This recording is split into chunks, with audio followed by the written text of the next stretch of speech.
There are times as a reviewer where you enter a rut. Whether it be detailed reviews that you put out not getting the attention that you hoped, or just a series of games that disappointed you in a row that you have to finish. Reviewing can put you down in the dumps at times, which is why when a game comes and surprises you, it can be a rejuvenating elixir that you so desperately needed. Dwerve released on May 31st, 2022, and costs $19.99 at full price, and can be played on the Nintendo Switch and the PC, specifically Steam.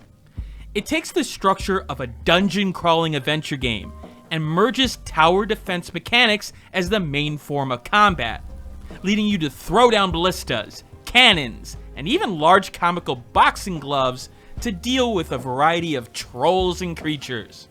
It's up to you to save your fellow dwarves, and maybe make some friends along the way. You play as the titular Dwerve, a young dwarf who's not a typical warrior like his father and the rest of his clan.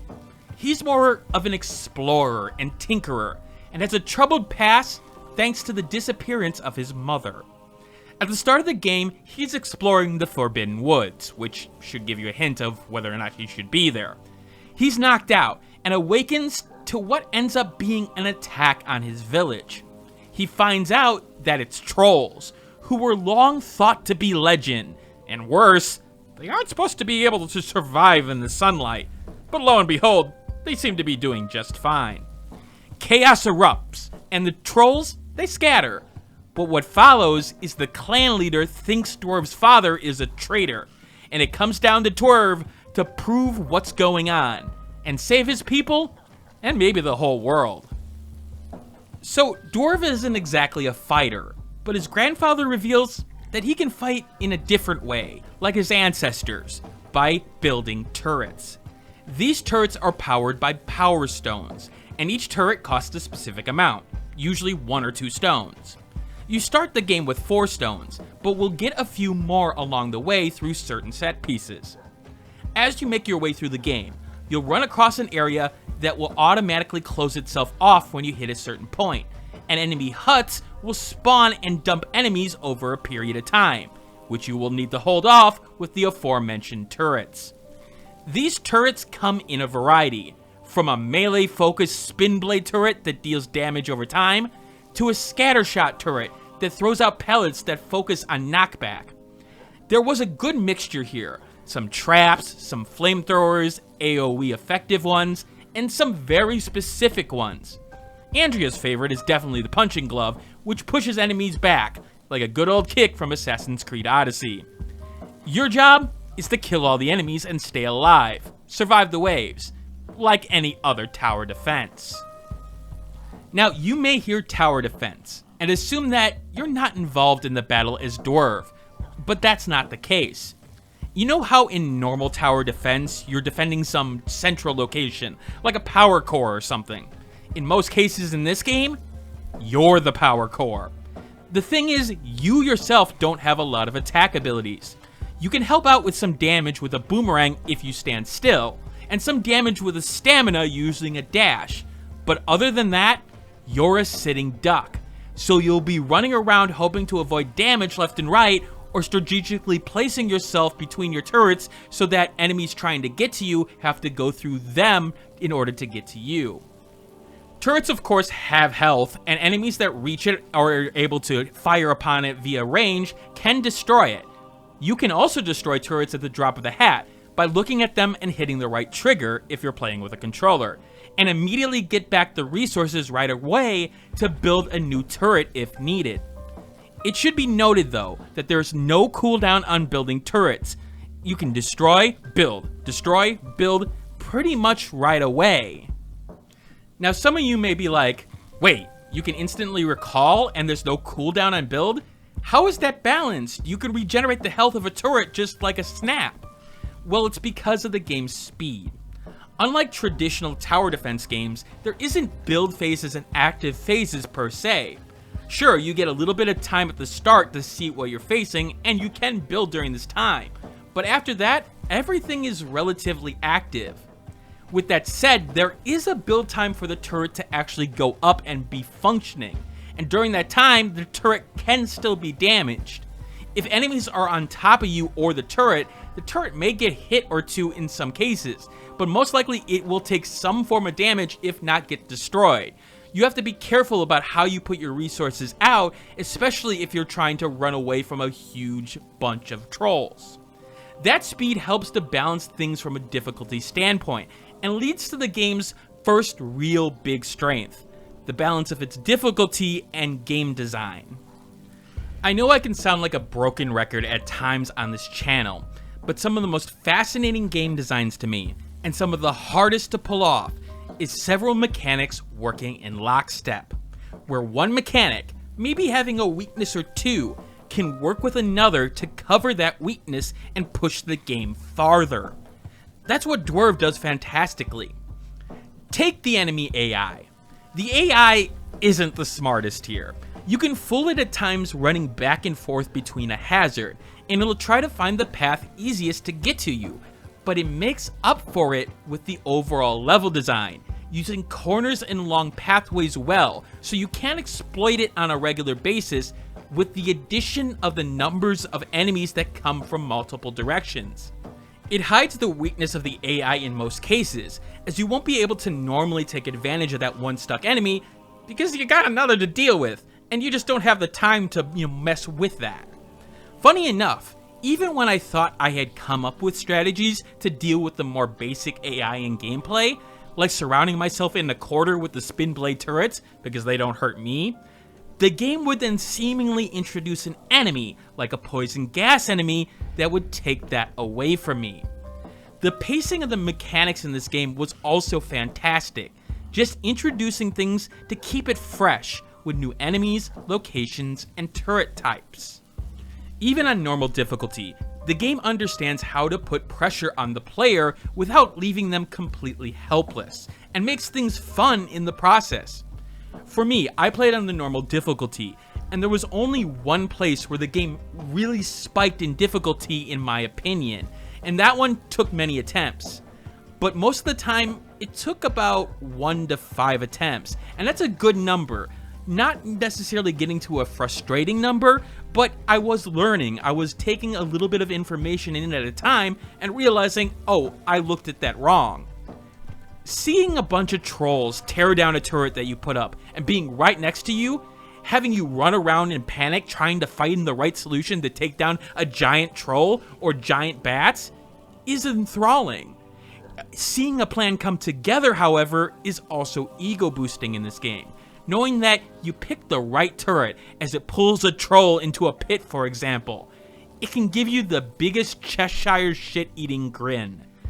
The game does a good job of mixing those feelings up over the long haul of the game as well, and that's what you want, challenge and satisfaction. Furthermore, the game knows that when it comes to adventuring and tower defense, variety is a key factor to keep you pushing forward, and the game does a fantastic job of making small adjustments in the level design that still feel familiar, but force you to adapt to the slight adjustments that test your recognition skills. Sure, the flamethrower turret, for example, makes sense to guard a choke point from multiple angles, but if one of those enemies happen to not be as flammable as others, you may want to consider something like the scatter shot. In fact, the scatter shot may work in places where you can dump enemies coming around a corner, but if you get a certain corner type where maybe they have a little bit more lead in, it may not work so well. Or if you get a combination of flying enemies and those that are able to do ranged attacks, it won't work for you. There are upgrades for the turrets with the cogs that you earn from, opening chests or just walking around, and those upgrades range in effectiveness, but aren't too out there. More health for a turret, resistance to arrows, more damage, exploding on destruction. There's a good mix, especially over the different turret types. And for the most part, it'll force you to consider your turret loadout from level to level. Even after upgrading one turret fully, there's reasons to choose those other turrets. For the most part. There are turrets that you will keep coming back to, and even ones that you'll sit there going, wait, why would I select this? The Goat Bomb turret lures enemies to it and explodes when it's destroyed, which is useful. But the Spin Blade turret also has an upgrade that explodes it on destruction.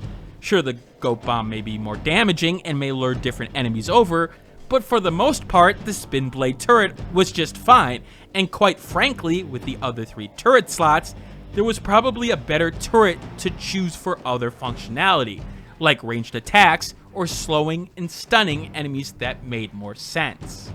The one thing I will say though, is that there are situations where a turret is almost required given the layout and enemy types. You can get through some of the fights with maybe not the best of selections in those fights. You know, it doesn't necessarily work with the enemy types that are there. But there are fights where you're basically being told, use a goddamn shock trap, and you don't realize it until the game sealed you from being able to change it out. Now granted, in almost every case, you can die, and you restart before the battle, usually right next to a place you can swap out your turret, so it isn't that big of a deal.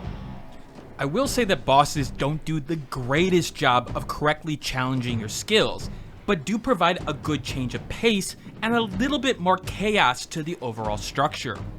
My problem with them is their size compared to your turrets. Those that fly around will have unpredictable patterns, and I don't see a good way to really find the best place to put turrets on a regular basis. I felt more like I was spamming turrets than being smart about it, which is a strategy, but is one that I don't like. But this negative is indicative of how I feel about the gameplay overall. Yes, there's a thing or two that bothers me, but that usually comes with something positive as well in the same breath, and the overall package comes together nicely. Which brings me to the game's presentation, and I really like this style. First of all, despite being a pixel art style, it still stays unique to this game. It may have to do with the top-down angle view that they chose here, which surprisingly works well in showing off some of the great animations, like the firing of a ballista turret against an enemy, or even just the walk cycle of the penguin known as Dwerve. It's a functional presentation too. It's not overly showy with things like the flame of the flamethrower turret, but allows you to see everything on the screen and be able to react to it. There's a good use of color even in the bounds of the caves that you're going into, using elemental crystals or lava to help give the environment life. And I appreciated the simple UI that was easy to read, yet didn't get in the way. Sure, maybe some color on the buttons on the side here would have helped to distinguish that the button is associated with the location of the pad that you're using, but that's not too bad. I will say that the turret selection menu was always weird to me, as you were expecting B to be a cancel, but that was just to assign another turret, and select getting you out of the menu makes sense, but it's something I never got used to. What I did appreciate was the detail on the game's sprites, and how they were actually pretty close to the in-game portraits. And you'd think that would always be the case in these games, but no, that's not actually as common as you think.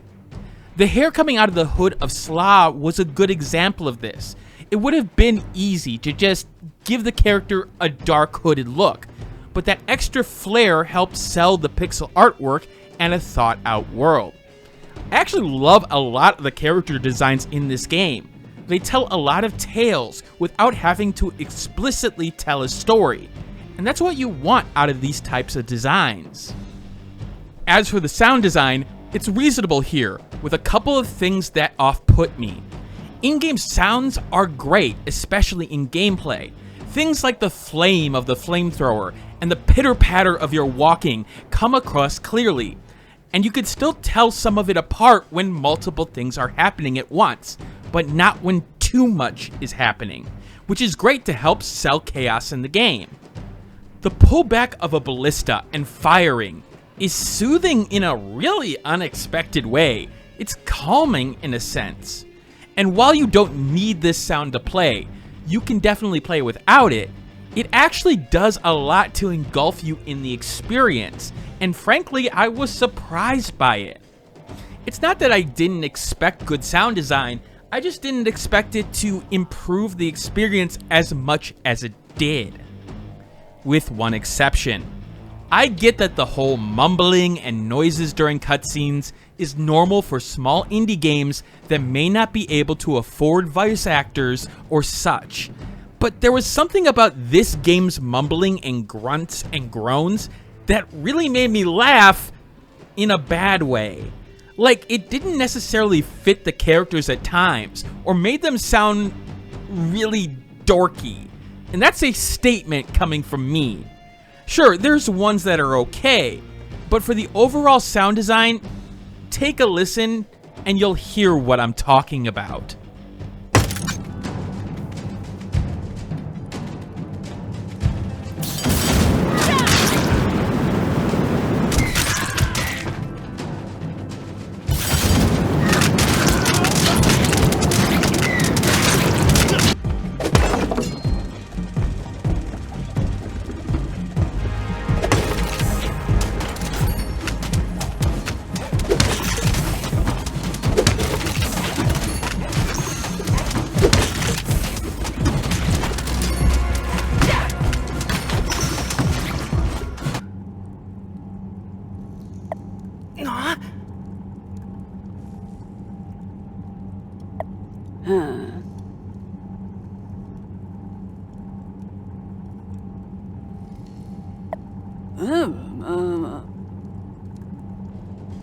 As for music, I mean, it's passable.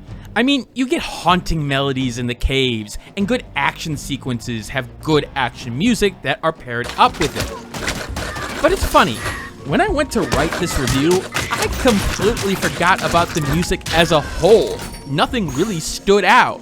And nothing stood out badly, but I'll let the music itself do the talking.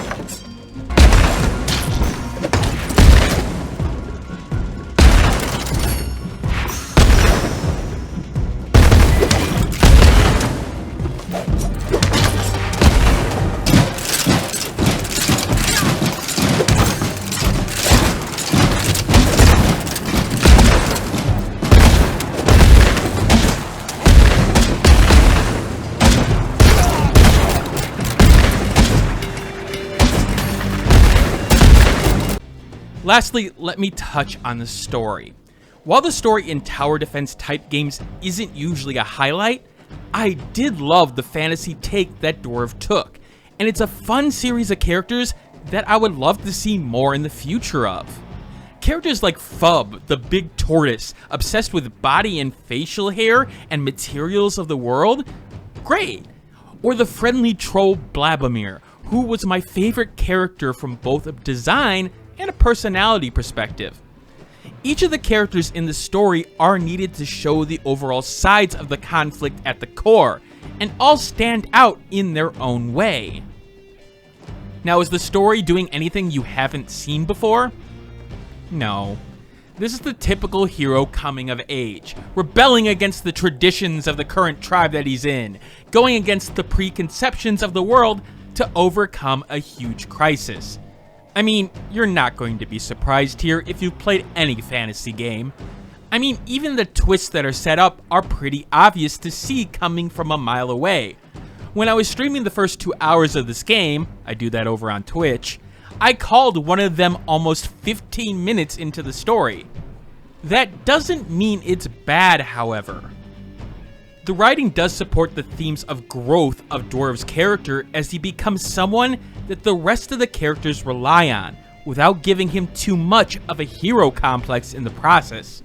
He's relatable in the best of ways, and the emotional connections he creates and how he defends them is something that you'll appreciate throughout the runtime.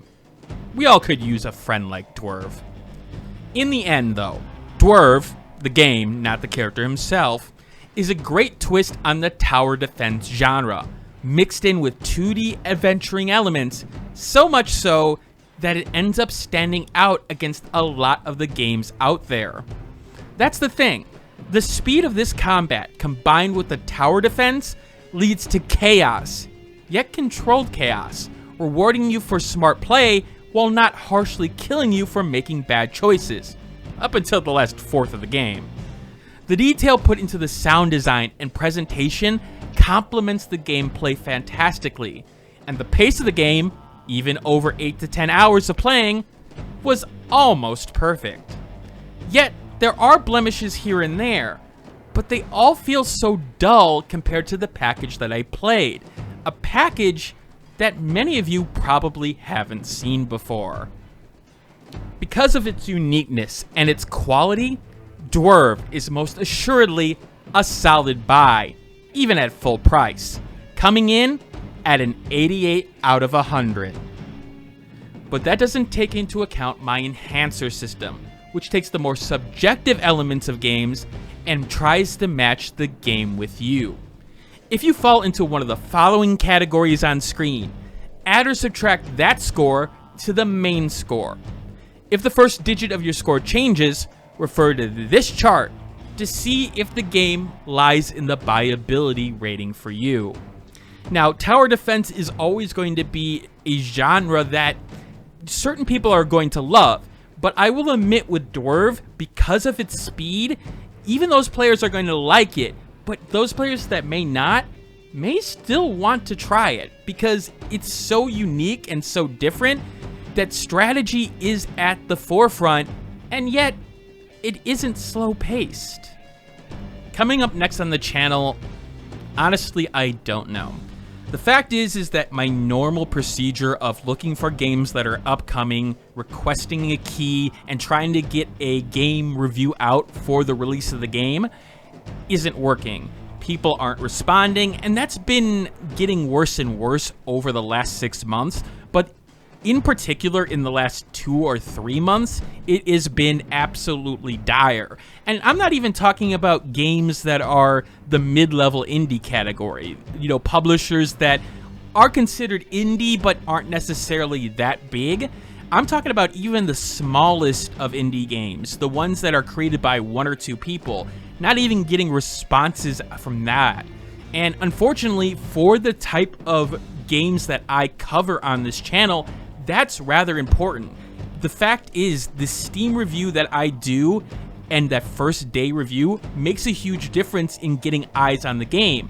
And the fact is that I want to give games that deserve it the attention. So not getting those keys and those reviews are going to come later and later.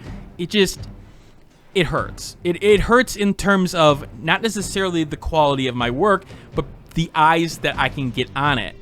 I may actually focus on trying to go back and look at more hidden gems and maybe focus on more detailed reviews, or maybe even doing something a little bit different overall.